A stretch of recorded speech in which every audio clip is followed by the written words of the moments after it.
Irmãos, hoje nós vamos estudar as perguntas de número 29 e 30 do Catecismo. Então, perguntas de número 29 e 30 do Catecismo Puritano.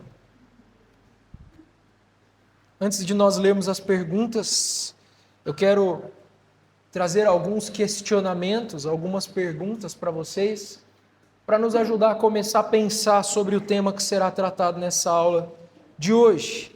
E a pergunta que eu quero fazer é a seguinte: por que algumas pessoas aceitam o Evangelho, creem na mensagem do Evangelho, quando elas ouvem a pregação, e outras não creem?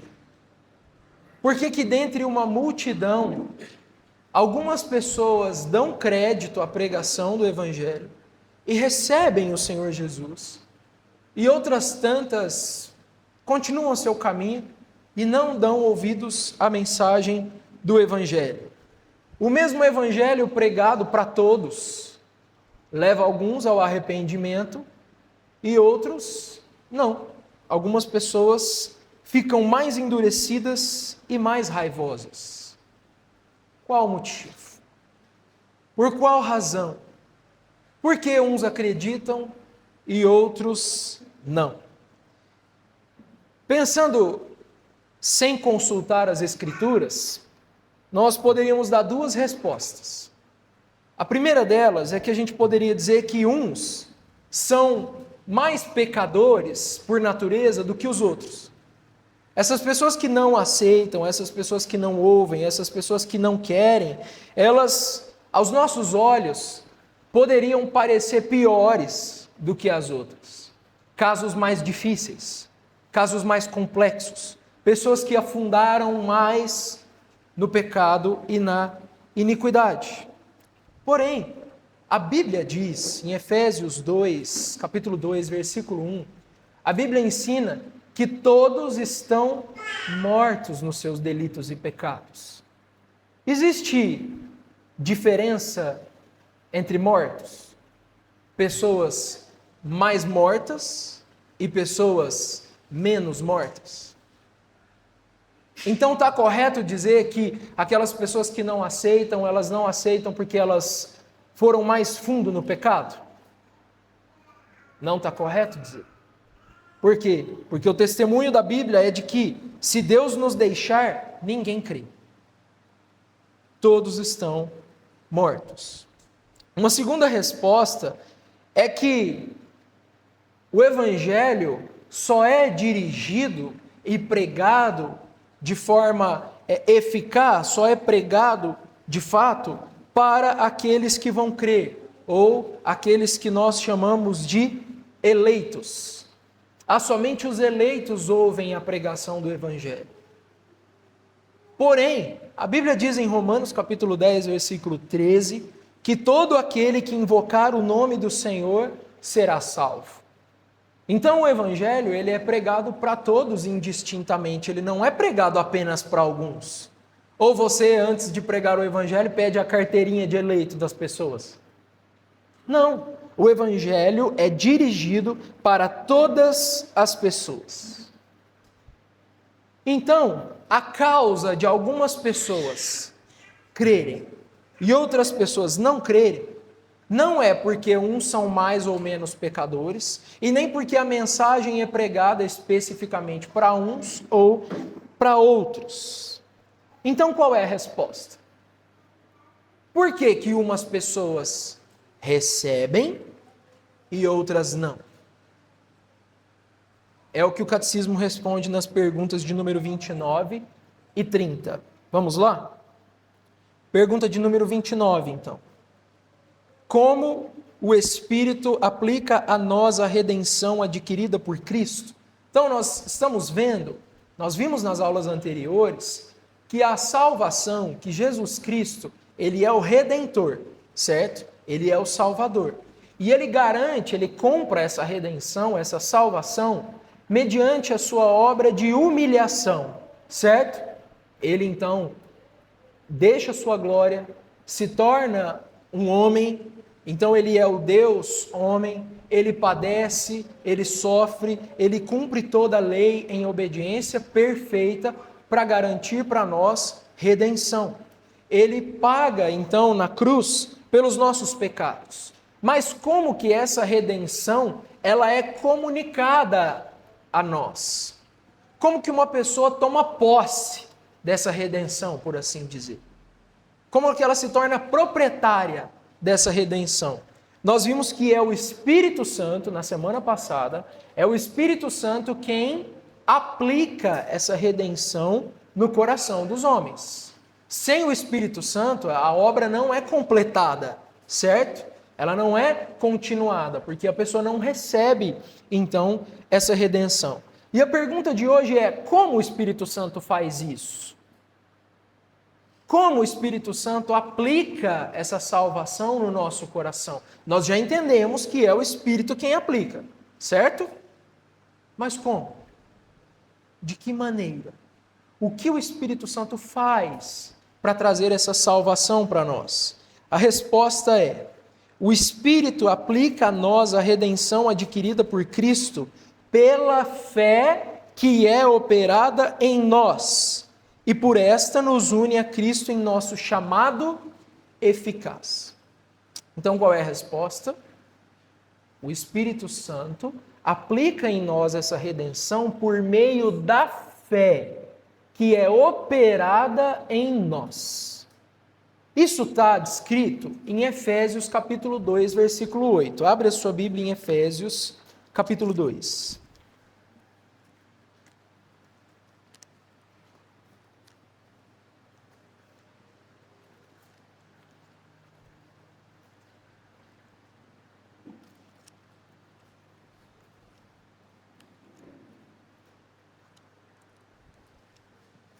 Efésios capítulo 2, versículo 8.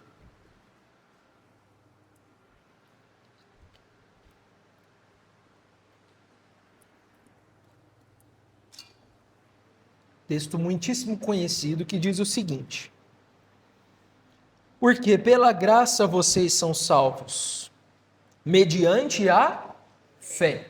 Então a salvação, ela não é pelas nossas obras, ela ocorre pela graça. Mas qual é o instrumento que faz com que a salvação chegue até nós? O texto diz: é pela fé, mediante a fé. E isto não vem de vocês, é dom de Deus. Ou seja, o que o texto nos diz aqui é que, pela fé que é operada em nós, nós então recebemos a salvação, alcançamos a redenção. É o Espírito Santo quem opera em nós essa fé. Olha só, o texto diz: porque pela graça vocês são salvos, mediante a fé. E isto não vem de vocês, é dom de Deus. Irmãos, é muito interessante esse texto porque ele nos mostra que de que maneira alguém recebe a salvação? Pela fé. Mas de onde vem a fé? Talvez você poderia dizer: não, eu criei porque eu analisei, eu estudei, eu me aprofundei, eu investiguei, eu vi que a fé cristã é verdadeira e por isso eu acreditei. Mas e por que tem cientistas, estudiosos, pessoas muito mais capacitadas que fizeram esse mesmo esforço, estudaram, investigaram e não creem? Não é porque nós somos mais inteligentes, mas é porque a fé é um dom de Deus. É o Espírito Santo quem opera em nós a fé. Então, de que maneira recebemos a salvação? Pela fé. E a fé é um dom de Deus. Com isso nós aprendemos que quando os ministros pregam o Evangelho, quando o povo de Deus sai para evangelizar, quando você compartilha o Evangelho com alguém, você deve ser fiel na pregação e confiar, e eu também, que o Espírito Santo vai operar a fé no coração do seu povo. Nós não devemos apelar para meios carnais.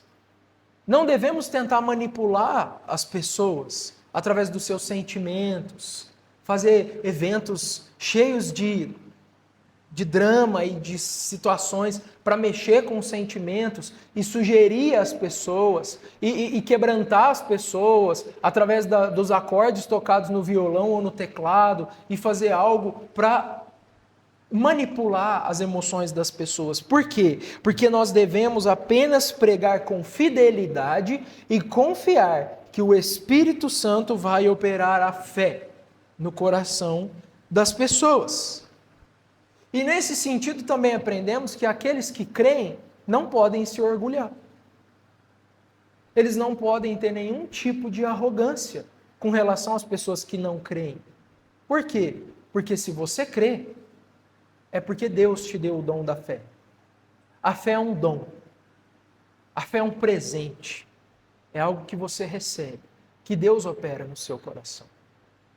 Então isso instrui também a nossa forma de nos relacionar com os incrédulos, com as pessoas de fora. Certo? Não devemos nos orgulhar de maneira nenhuma. E amar o nosso próximo como nós mesmos. Tratar a todos com cortesia, respeito, amor. Por quê? Porque nós confiamos no Espírito Santo para operar a fé no coração das pessoas. Mas tem mais uma coisa que o Espírito Santo faz aqui. Vamos ler de novo a resposta da pergunta 29. Diz o seguinte: o Espírito aplica a nós a redenção adquirida por Cristo pela fé que é operada em nós. E por esta o quê? Por esta fé, nos une a Cristo em nosso chamado eficaz. Então tem duas coisas que o Espírito Santo faz para aplicar a nós a redenção. Ele nos dá a fé e por meio dessa fé ele nos une a Cristo em nosso chamado eficaz. O que é chamado eficaz? O que é isso? Irmãos, essa é a pergunta de número 30. Vamos ver. Pergunta 30. O que é o chamado eficaz? O catecismo, ele é um raciocínio. Então parece até que o autor, né, as pessoas que organizaram o catecismo pensaram, não, agora eu preciso explicar o que é então o chamado eficaz. O que é o chamado eficaz? Resposta. O chamado eficaz é a obra do Espírito de Deus, segundo a qual ele nos convence do nosso pecado e miséria, ilumina nossas mentes para o conhecimento de Cristo e renova as nossas vontades, e nos persuade e nos capacita a nos apegarmos a Jesus Cristo, que é oferecido gratuitamente a nós no Evangelho. O que é o chamado eficaz? Vamos fatiar essa resposta para a gente compreender mais detalhadamente e poder aprender essa doutrina tão importante, que é a doutrina do chamado eficaz. Primeiro, o catecismo diz que o chamado eficaz é uma obra do Espírito de Deus. Abra sua Bíblia em 2 Timóteo, capítulo 1.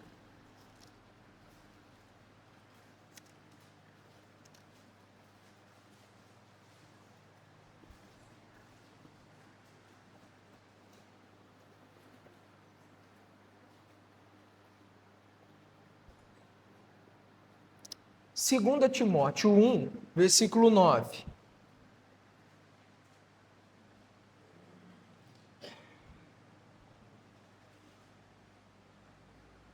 Vamos ler o versículo 8.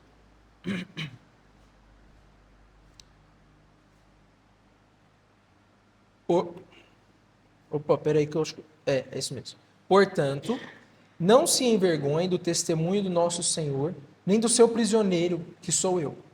Pelo contrário, participe comigo dos sofrimentos a favor do Evangelho, segundo o poder de Deus, que nos salvou e nos chamou com santa vocação. Olha só, santa vocação. O que é vocação? Vocação é quando você chama.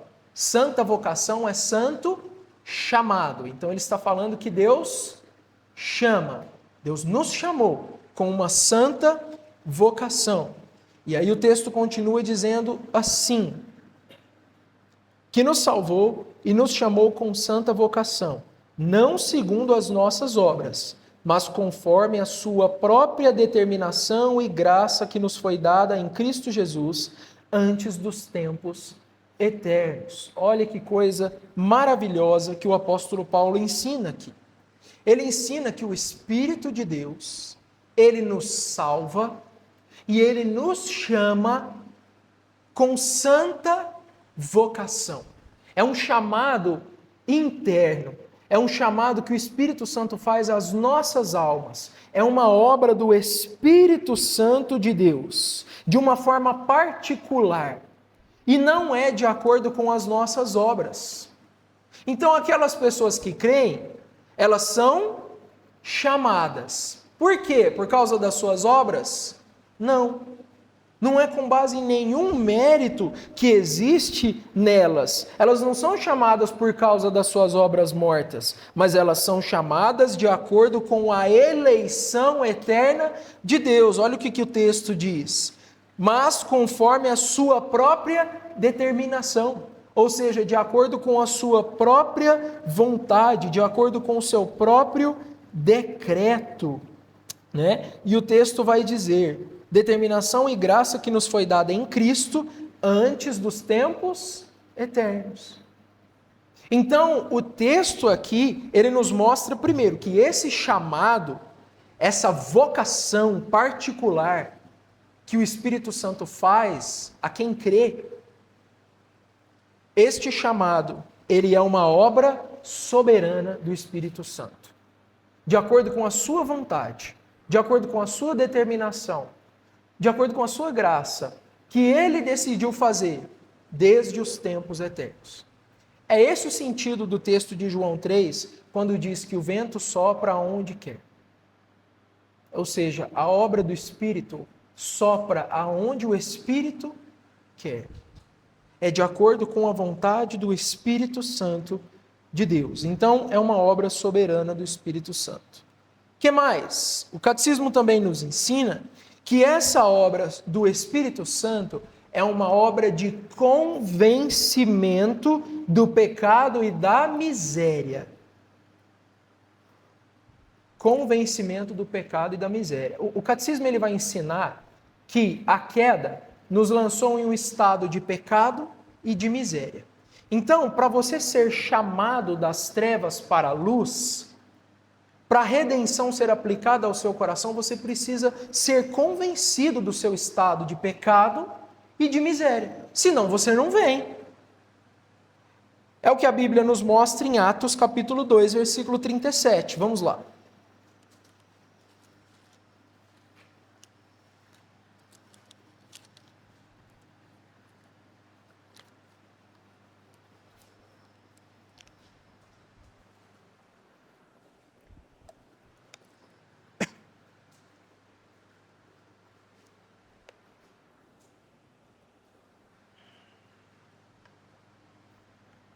Atos 2, 37.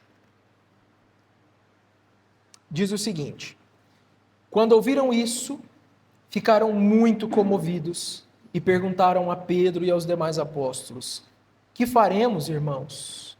Pedro respondeu: arrependam-se e cada um de vocês seja batizado em nome de Jesus Cristo para a remissão dos seus pecados. Veja, esse texto foi lido na semana passada. O que está acontecendo aqui?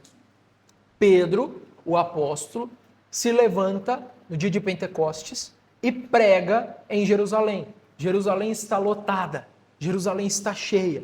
E Pedro então prega ali um sermão poderoso, um sermão maravilhoso. E nesse sermão Pedro acusa. Ele acusa as pessoas que estavam ali ouvindo de terem participado da morte de Jesus.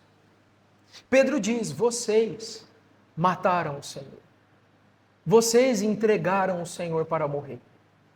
E ele foi morto e ressuscitou. E agora ele está sentado à destra do Pai. E ele virá para julgar. Qual é o resultado?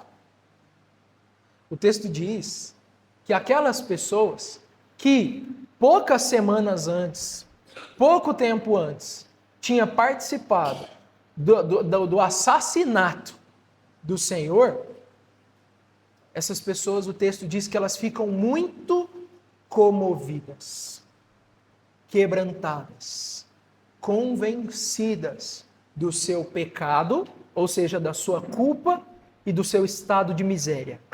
Elas entendem que elas precisam desesperadamente de ajuda, desesperadamente da graça e do perdão de Deus.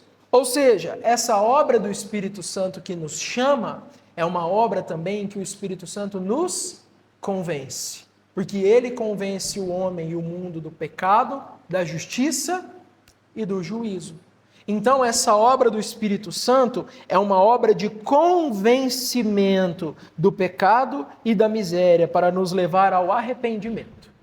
Certo? Então, o que é o chamado eficaz? Primeiro, uma obra do Espírito Santo. Em segundo lugar, é uma obra de convencimento do pecado e da miséria. Sem estar convencido, o pecador não vai vir. Certo? Então, um detalhe aqui, essa obra de convencimento acontece através da pregação. Percebem isso? Há a necessidade da pregação. Pedro se levanta e prega. Em terceiro lugar, o catecismo diz que essa é uma obra em que o Espírito Santo ilumina as nossas mentes. Olha aí, ó. Ilumina nossas mentes para o conhecimento de Cristo. Então, vamos ver Atos, vamos ainda no livro de Atos, mas agora capítulo 26.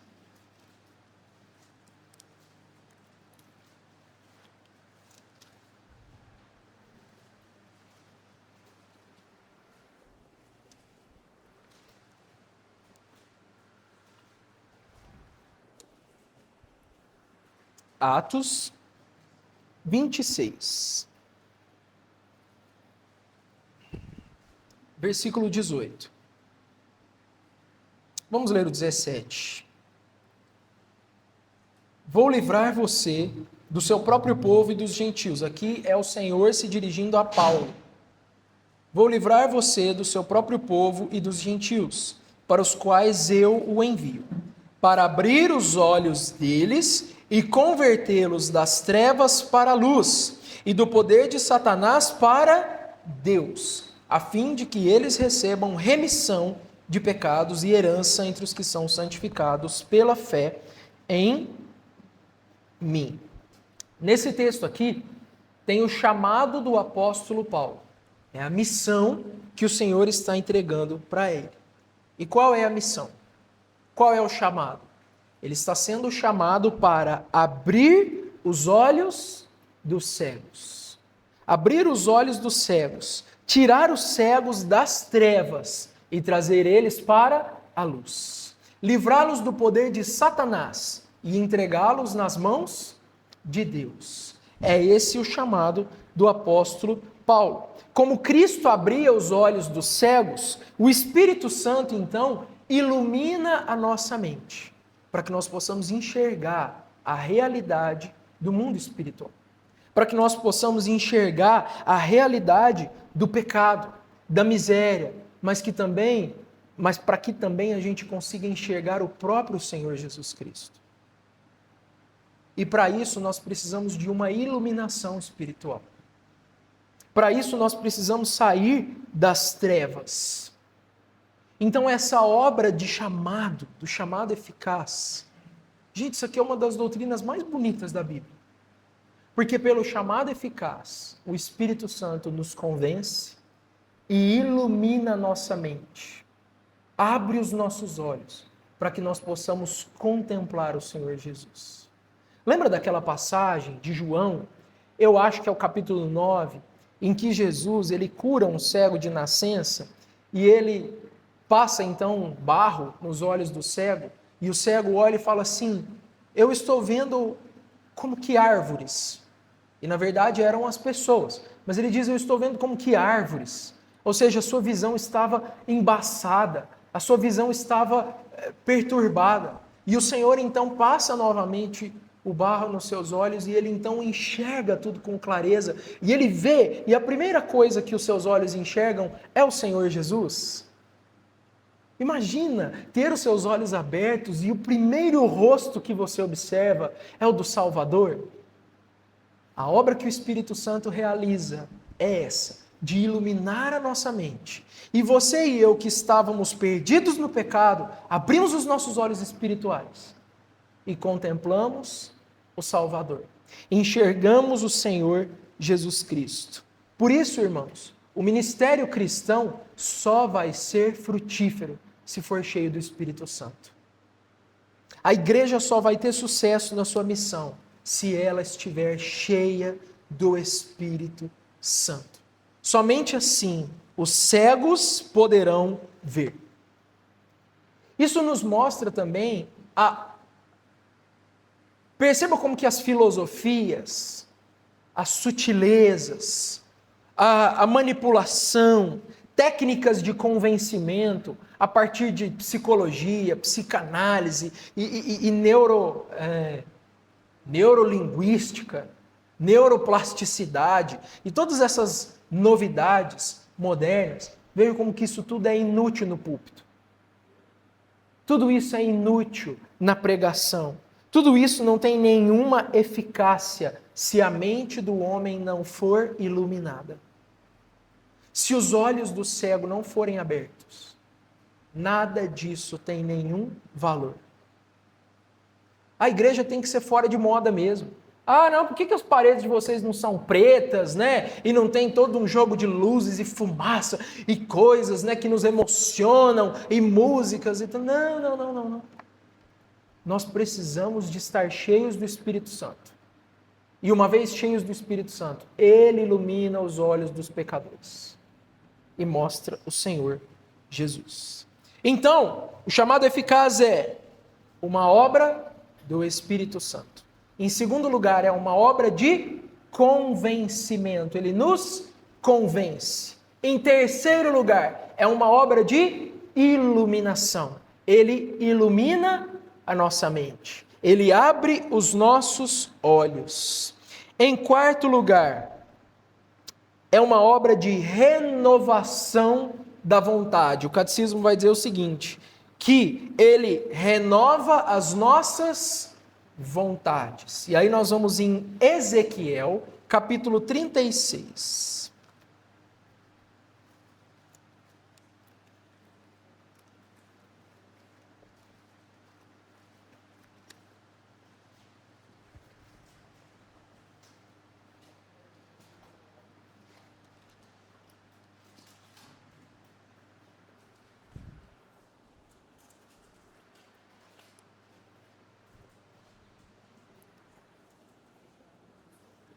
Ezequiel 36. 36, 26.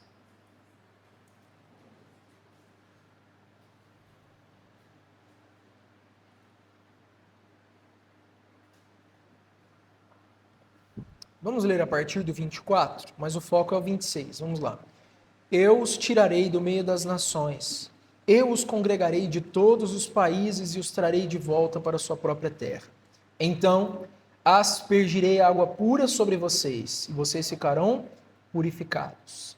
Eu os purificarei de todas as suas impurezas e de todos os seus ídolos. Agora o 26. Eu lhes darei um coração novo, e porei dentro de vocês um espírito novo. Tirarei de vocês o coração de pedra e lhes darei um coração de carne. Irmãos, que obra maravilhosa que é essa santa vocação, o chamado eficaz. Porque por essa obra, o Espírito Santo, ele não apenas nos convence, não apenas ilumina a nossa mente, mas ele nos dá um novo coração. A Bíblia diz que todos os pecadores estão perdidos e mortos nos seus delitos e pecados. Um coração morto não serve de nada, não reage a nada, não ama ninguém. Um coração morto não tem nenhuma vida. Mas é o Espírito Santo quem tira esse coração endurecido como uma pedra e dá um coração novo, um espírito novo. Espírito novo não é que ele troca a sua alma por uma outra alma, significa que ele renova a sua alma e te dá uma nova disposição, uma nova vontade, um novo desejo por Deus e pelas coisas espirituais. É o Espírito quem muda. Irmãos, todos nós, mortos, e o Espírito Santo é quem nos traz vida e muda a nossa mente, a nossa vontade. Pela lei, pelo legalismo, pela observância de costumes, nós podemos mudar alguém, não é? Podemos. Podemos mudar alguém exteriormente.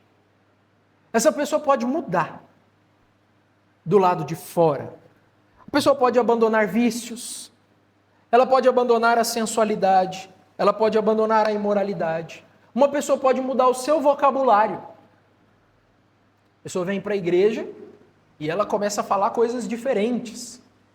Chama o irmão de varão, não é? Ô varão. Ele vai assim, nosso Senhor Jesus, porque o vocabulário começa a ser transformado. Mas isso é apenas a reprodução de costumes, de coisas que a gente vê. E pelo legalismo nós podemos mudar as roupas das pessoas, nós podemos mudar os lugares que elas frequentam, mas no seu íntimo as pessoas podem continuar desejando o mal. Elas podem continuar desejando as trevas interiormente. Elas podem continuar com suas mentes aprisionadas, cativas do pecado. Porém, o Espírito Santo, o texto diz, Ezequiel 36, 26, que o Espírito Santo muda a vontade. Isso muda o exterior? É óbvio que isso vai mudar o exterior, mas ele muda de dentro para fora. Ele converte o coração duro num coração mole, num coração de carne, num coração regenerado, disposto a amar a Deus e honrar a sua lei.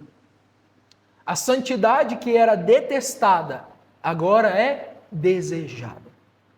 O pecado que era desejado, agora é detestado. E quem faz isso? O pastor? Não. A igreja? Não. O irmão? Não.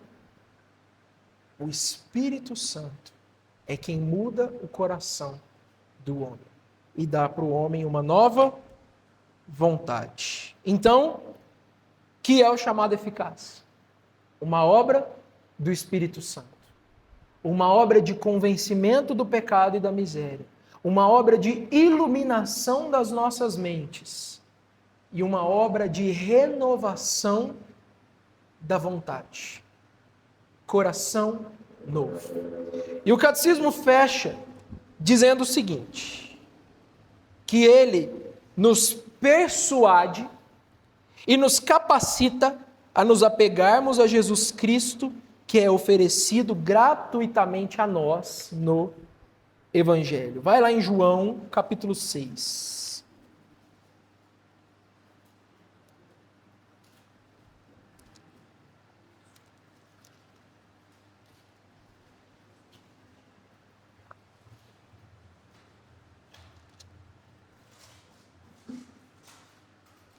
João 6, 44.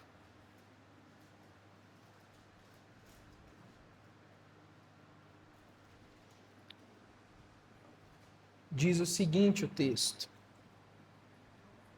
6,44. Ninguém pode vir a mim, se o Pai que me enviou não o trouxer, e eu o ressuscitarei no último dia. Está escrito nos profetas, todos serão ensinados por Deus. Portanto, todo aquele que ouviu e aprendeu do Pai, esse vem a mim. Por último, o catecismo nos ensina que a obra do chamado eficaz é uma obra em que o Espírito Santo nos capacita a nos apegarmos a Cristo, a confiarmos nele. Lembra do cego?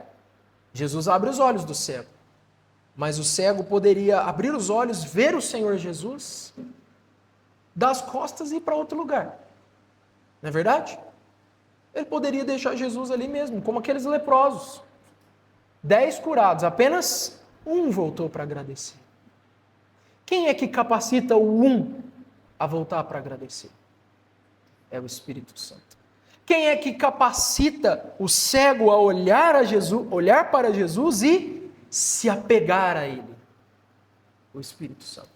Pela obra do chamado eficaz. Então, pelo chamado eficaz, o pecador, ele tem os seus olhos abertos e ele deseja se apegar a Cristo e permanecer com Cristo para sempre.